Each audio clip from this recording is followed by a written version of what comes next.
Баяғы бір заманда үлкен саудагер болыпты.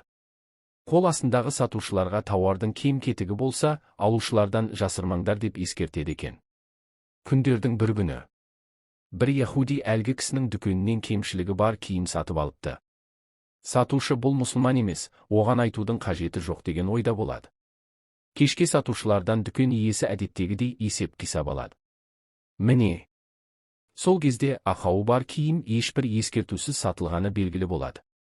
300 дирхамға саттым. Кемшілігін айтпадым дейді сатушы. Яһуди жергілікті тұрғын емес еді.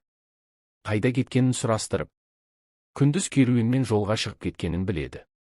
Саудагер 300 дирхамды алып керуеннің ізіне түседі. Керуенді 3 күн дегенде әрең қуып жетеді.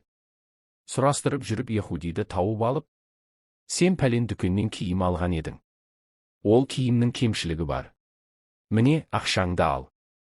Киімді қайтар дейді саудагер. Сонда яһуди: бір киім үшін сені осыншама әуре сарсаңға салған не нәрсе? Мәселе ақшада болса, айтқан бағаңа алдым. Мәселе киімде болса, кемшілігін өзің айтып тұрсың дейді.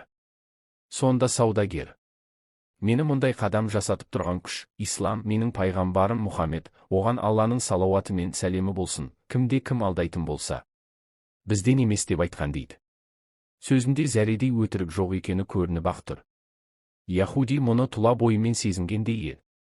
Сондықтан ол да: менің берген ақшам жалған дирхам еді.